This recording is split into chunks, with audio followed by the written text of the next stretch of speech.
explaining to a friend the reasons why most illicit drugs are cut with rat poison. And I said to them that rat poison is basically an additive. So if we were to cut heroin with Rattex Pellets, Rattex Pellets contain borifacum. Borifacum is a second generation warfarin. What does this mean? Let's talk about anticoagulants a bit. So anticoagulants are broken down into first generation, those are warfarins, and second generation, those are super warfarins.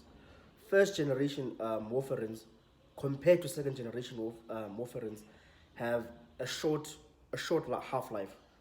So they take faster for first generation warfarins to be broken down or to be biotransformed by the liver compared to second generation warfarins.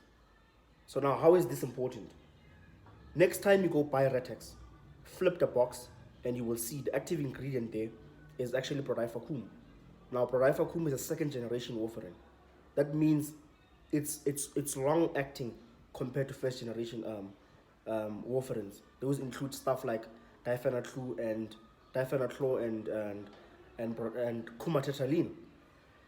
Now I know most people aren't familiar to this, but it's important I share this. So these guys, the cooks of any drugs, you can go to Colombia, you can go to America, almost any cooks, they cut these drugs with Rattex, or with rat poison rather. Rat poison increases the potency of these drugs. This is why in South Africa you will find nyaope being cut with rat poison or with Rattex pellets, because they contain borifacum, and borifacum is a very powerful second generation warfarin. Now that means that it causes internal bleeding, and it also increases the potency of heroin or whatever illicit drug you wanna cut using Rattex pellets. There are reports of cat, methcathinone, cocaine's cousin, being cut with Rattex pellets as well. Why? Because the potency of cat has to be increased. This is why we add Rattex in cat. And the reason for this is that, but in nyaope specifically, it's done intentionally so that the user will bleed, because the small intestines are rich with blood capillaries, the smallest blood vessels. They are rich with those, and most of these anticoagulants damage the small capillaries. They bleed, and it does result in a lot of bleeding.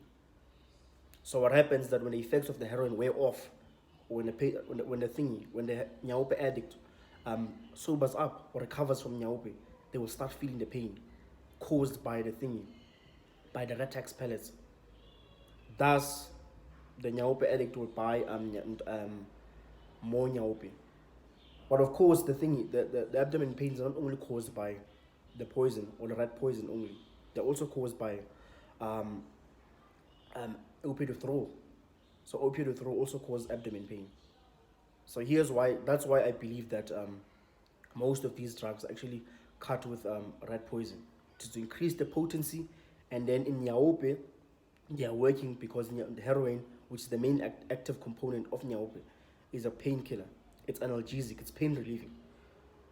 And now when you take nyaope mixed with or cut with rat poison, the rat poison will cause bleeding in your small intestines. The effects of the pain will be felt when the effects of the heroin wear off.